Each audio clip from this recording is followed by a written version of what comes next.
শিল্পাঞ্চলের সেরা 5টি খবর নিয়ে আমি স্মৃতি আপনাদের সামনে। দেওয়াল লিখনকে কেন্দ্র করে দুর্গাপুরের সেকেন্ডারি রোডে তৃণমূল ও বিজেপির সংঘর্ষ। ঘটনায় বেশ কয়েকজন বিজেপি কর্মী আহত।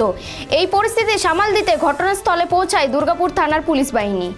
বার্নপুর নাগরিক মঞ্চ ও ব্যবসায়ী সমিতির পক্ষ থেকে মঙ্গলবার দক্ষিণ পূর্ব রেলের বার্নপুর স্টেশন ও স্টেশন মাস্টারের ঘর সহ রেল লাইনে নেমে একাধিক দাবিতে বিক্ষোভ দেখানো হয়, যার নেতৃত্বে ছিলেন স্থানীয় কাউন্সিলর অশোক রুদ্র।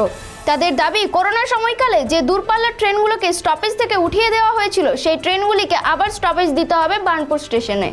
আবারও অবৈধ উচ্ছেদ অভিযানে নামল ডিএসপি কর্তৃপক্ষ। দুর্গাপুরের গান্ধী মোড়ে ডিএসপির জায়গাতে অবৈধভাবে গজিয়ে ওঠা দোকানপাটগুলিকে ভেঙে গুড়িয়ে ফেলল ডিএসপি কর্তৃপক্ষ। শোনা যাচ্ছে অনেকবারই ওই দোকানগুলিতে নোটিশ দেওয়া হয়েছে, কিন্তু তারা সে কথা না শোনায় এই কাজ করতে ডিএসপি কর্তৃপক্ষ পিছু পা হননি।